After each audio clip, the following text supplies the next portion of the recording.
안녕하세요. 오늘 음악 인문학으로의 초대 시간에 오신 여러분 환영합니다. 저는 오늘 대담 진행을 맡게 된 강신우라고 합니다. 오늘 공연에 앞서서 잠시 이안 보스트리지에 대해서 간략하게 소개를 드리려고 잠시 나왔는데요. 물론 이안은 정말 세계적인 명성의 테너고 또 특히 오페라 리더싱으로서는 사실 소개가 필요 없는 독보적인 존재이죠. 근데 이안이 또 유명한 것은 여러분 잘 아시겠습니다만 노래하는 역사학자, 노래하는 인문학자로서의 면모죠. 오늘 시간도 그런 인문학적인 성찰을 나누는 시간이 될 텐데요. 원래 이안은 영국의 캠브리지 대학교에서 철학 석사를 하고 옥스퍼드로 가서 역사학 박사를 한 뒤에 옥스퍼드에서 역사를 가르치고 또 연구하던 아주 촉망받는 역사학자였습니다. 그런데 운명이 바뀐 건 당시에 정말 세계적인 바리톤이었던 디트리 피셔 디스카우를 취재하면서였다고 합니다. 피셔 디스카우가 2차 대전 때 독일군으로 참전을 했다가 전쟁 포로가 됐던 경험이 있었는데 그때 그 수용소에서의 경험을 역사학자로서 이안이 취재하는 그런 시간이었다고 해요. 그런데 인터뷰를 하고 있는데 피셔 디스카우가 보기에 이 젊은 학자 이안의 목소리가 너무 매력적이었던 겁니다. 그래서 자네 음악 한번 해보지 않겠나 이렇게 제안을 했나 봐요. 그래서 그런 것들을 계기로 해서 이안이 남들보다 사실 한참 늦은 20대 중반에 비로소 성악에 본격적으로 입문을 하게 됐고 수년 후인 29살에 런던 위그모홀에서 화려하게 데뷔를 하면서 오늘날 이런 유명한 테너의 반열에 올라서게 됐습니다. 그렇지만 학자로서의 분명히 시간이 있었기 때문에 지금도 사실은 굉장히 활발하게 책도 쓰고 또 강연 활동도 하는데 그동안 유독 우리나라에서는 어떤 역사학자로서의 이안을 만날 기회가 거의 없어서 좀 아쉬움이 많았습니다. 그래서 오늘 사실은 이 자리가 굉장히 특별한 시간이고 또 저도 그래서 굉장히 기대가 되는데요. 오늘 저녁에 이안이 고른 주제는 벤자민 브리튼의 음악과 전쟁입니다. 좀 무거운 주제일 수 있지만 또 여러분 잘 아시는 대로 지금 어떤 세계적인 상황과도 맞물려서 아주 시의적절한 주제라고 생각을 하는데요. 관련된 영상이 먼저 하나 준비되어 있습니다. 1차 대전 종식 100주년을 기념을 해서 이안과 피아니스트 안토니아 파파노가 함께 녹음했던 앨범 Requiem 중에서 커트 바일의 작품 Beat Beat Drums 연주 영상인데요. 먼저 영상 함께 보시고 이어서 오늘은 테너가 아닌 역사학자, 인문학자로서 이안 보스트리지의 강연 이어서 드리겠습니다. 먼저 영상 함께 보시겠습니다.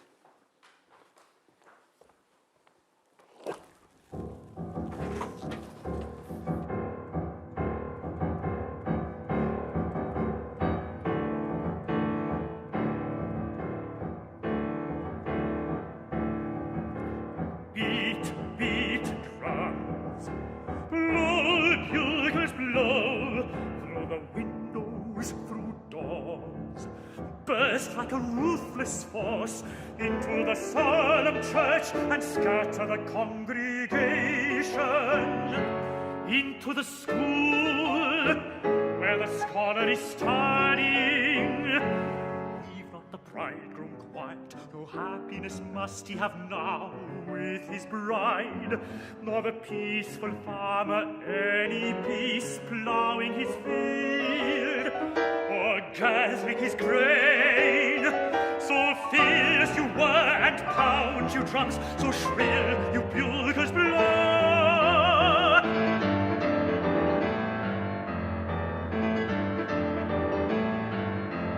Beat, beat drums, blow bugles blow over the traffic of cities, over the rumble of wheels in the streets, of beds prepared for sleepers at night in the houses. Those sleepers must sleep in those beds. No bargainers bargains by day, no brokers or speculators would they continue. Would the talkers be talking? Would the singer attempt to sing? Would the lawyer rise in the court to state his case before the judge? Then rattle quicker, heavier drums, you bugles wilder blow. Beat, beat drums, blow, bugles blow. Make no parley, start expostulation. Mind not the timid, mind not the weeper or prayer, mind not the old man beseeching the young man. Let not the child's voice be heard, nor the mother's entreaties make even the trestles to shake the dead when they lie awaiting the hearses. So strong you thump, oh terrible drums, so loud you builders blow. Beat, beat drums, beat, beat drums, blow, builders blow.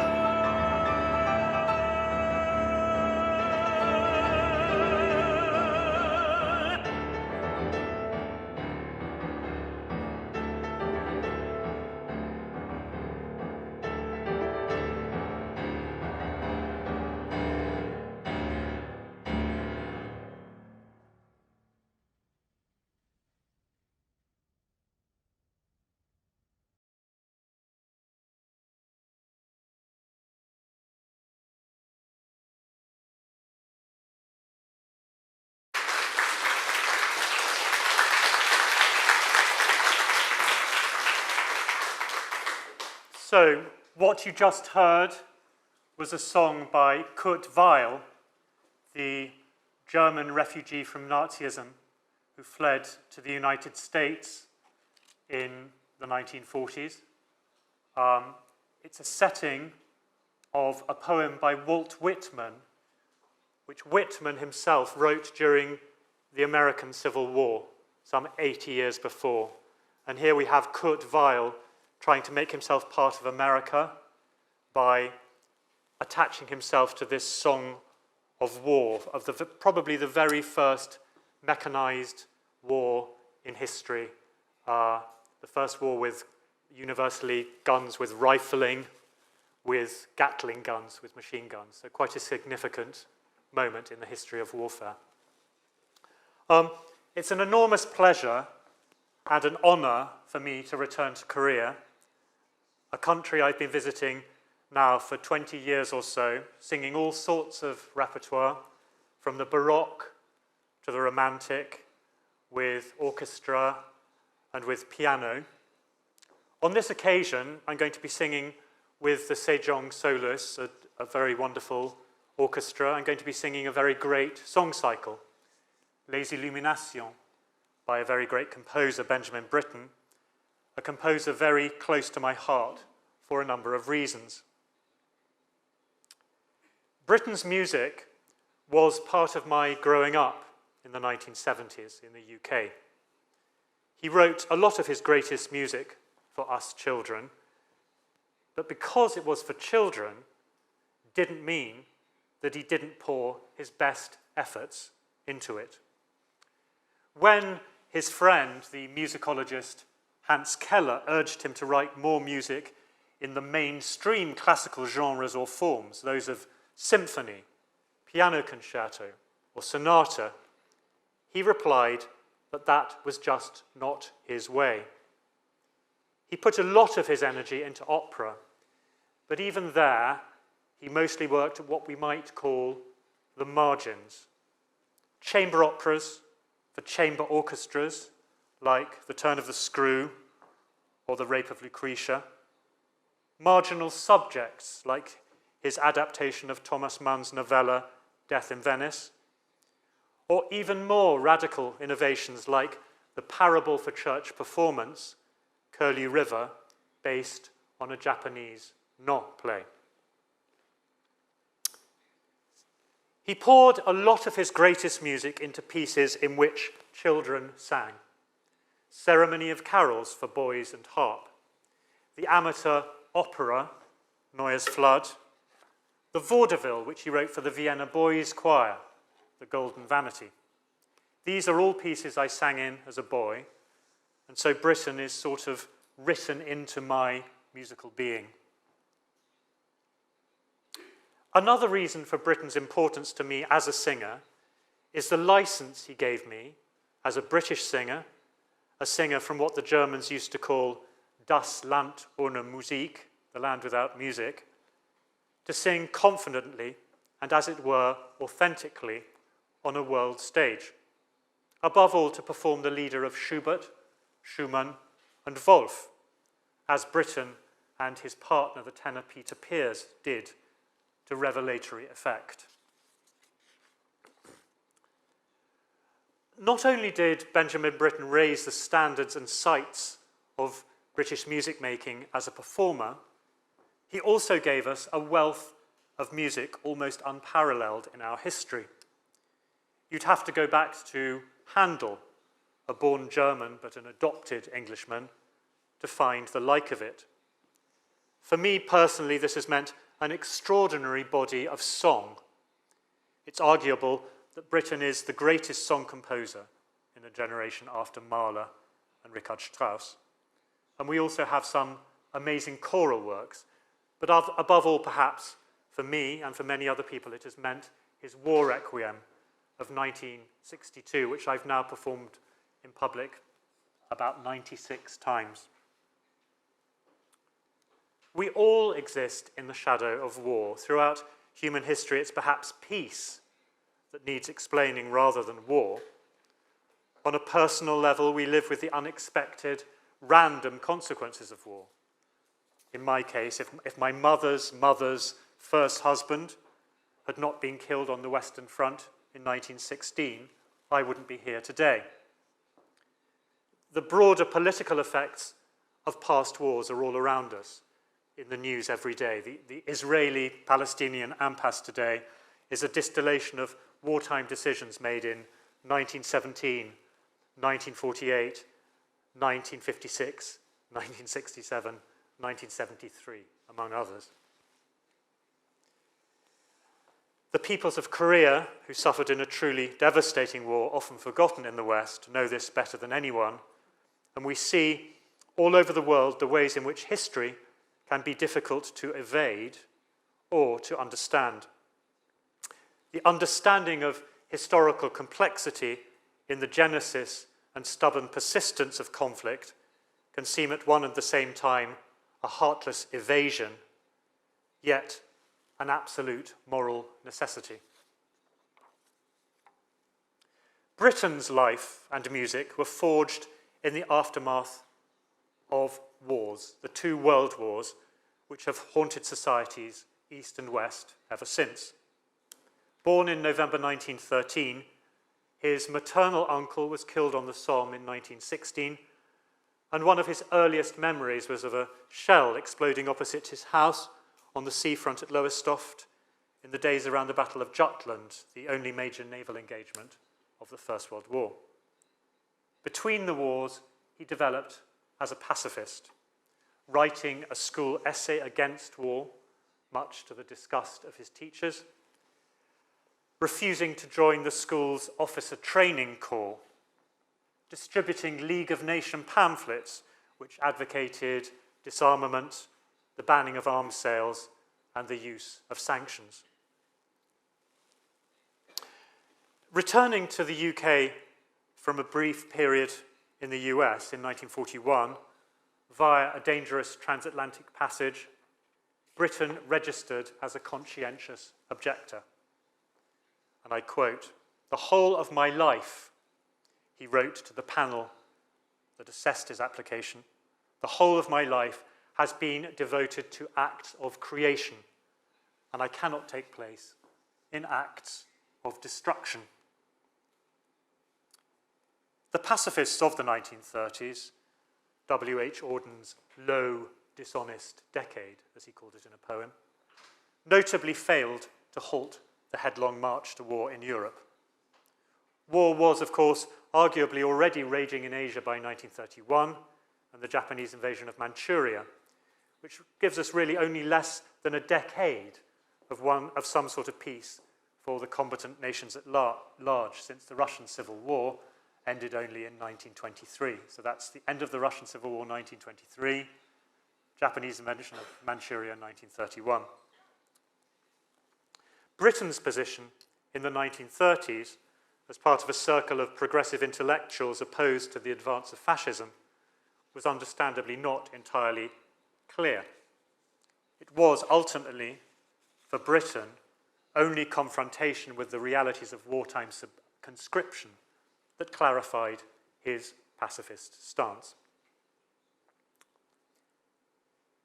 Britain's music, however, whatever his personal beliefs and public positions, is best seen as a complex, layered mixture of musical imperatives, personal idiosyncrasies, dramatic demands, and political engagements. Britain did indeed write works with which he intended to propagandize.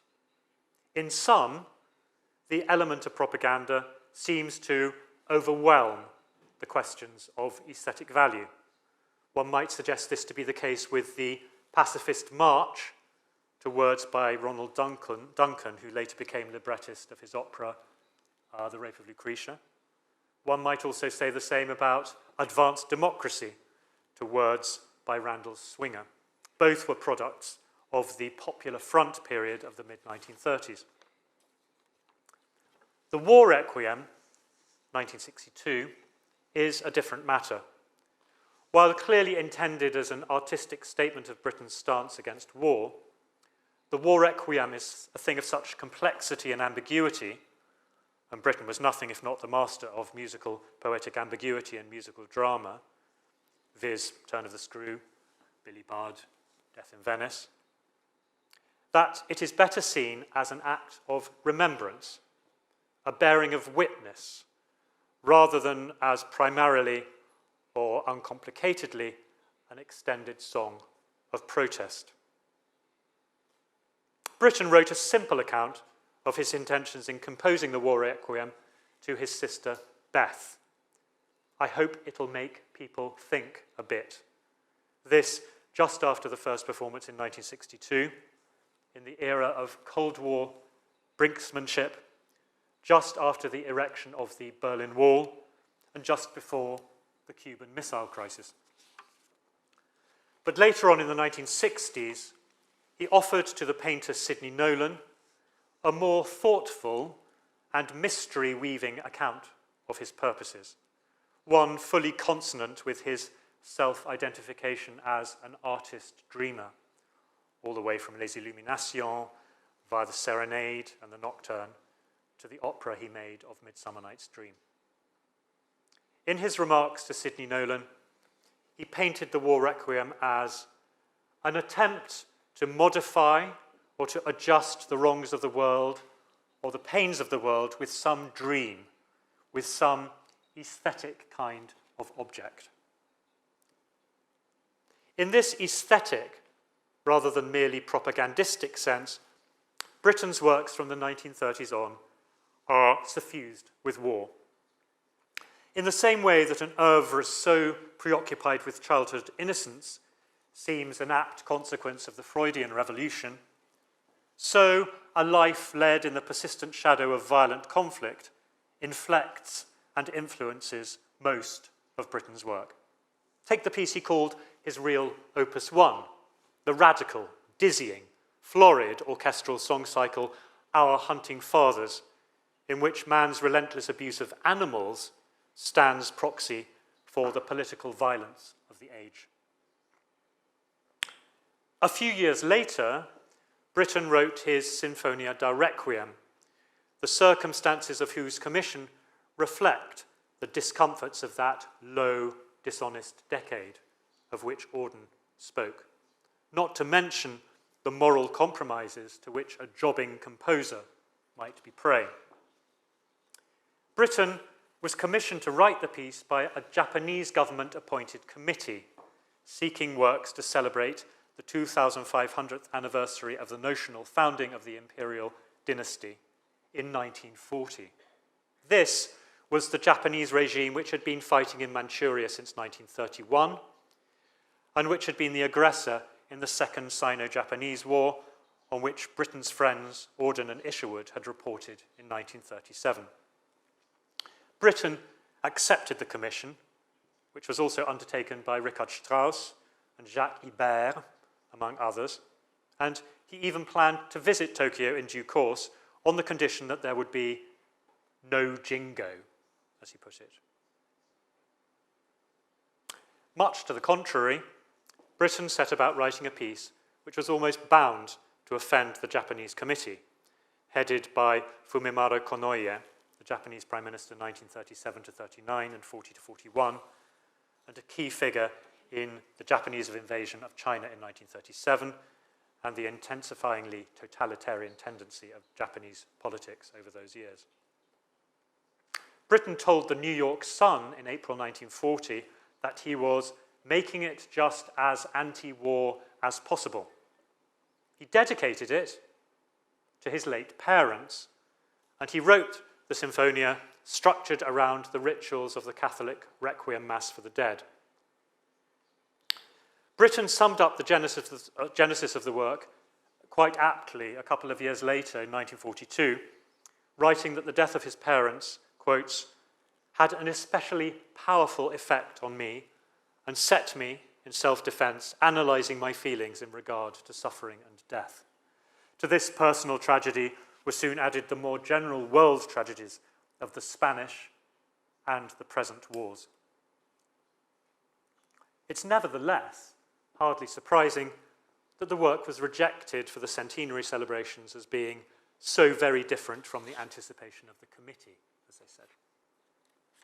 The Sinfonia da Requiem remains a singular and potent pre-echo of the much better known War Requiem. Despite the way that war hovers over so much of Britain's work, from Our Hunting Fathers and the Sinfonia Requiem to the late song cycle Who Are These Children, which has one particularly potent setting of a William Souter poem about the death of children as a result of aerial bombardment. Britain's own experience of war was that of a conscientious objector, far removed from the horrors of modern warfare. Just once did he choose to confront those horrors, when he insisted on accompanying the great violinist Yehudi Menuhin to play for survivors, many of them survivors of Auschwitz and other death camps, in Belsen in 1945. It was, in many ways, Britain declared, perhaps sheepishly, a terrifying experience. In the wake of that horror, he wrote his most subjectively guilt and horror-laced piece, driven perhaps by the furies of his own conscience, the Holy Sonnets of John Donne, 9 settings for voice and piano.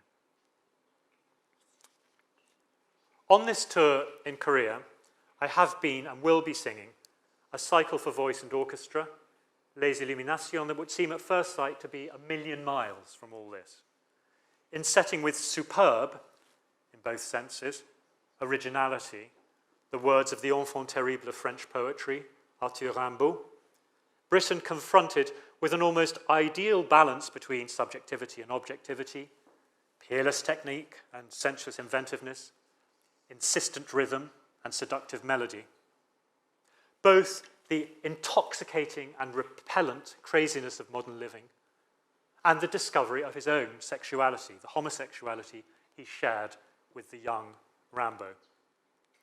2 of the songs are dedicated to the lovers he was making a choice between. In the end, he plumped for the tenor Peter Pears and mated for life.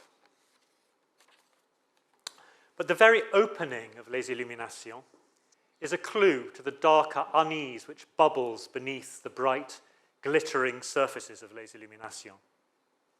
It's a fanfare, that most military of musical topics, with a struggle between 2 keys which ride on the uncertainty of a hazy tremolo.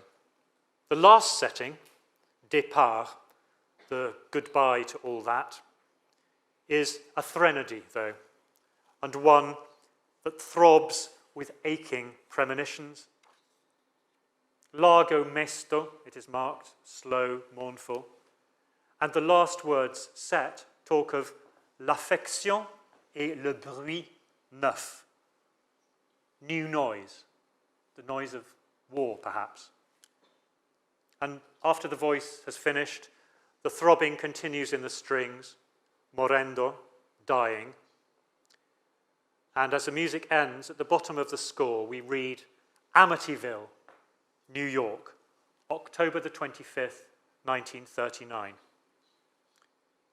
Composing far away from Europe, in upstate New York, did Britain's thoughts turn to the horror across the ocean, consciously or unconsciously? For it was on October the 25th, 1939, that the German army handed over control of much of occupied Poland to the civil administration, which would go on to murder millions. Thank you.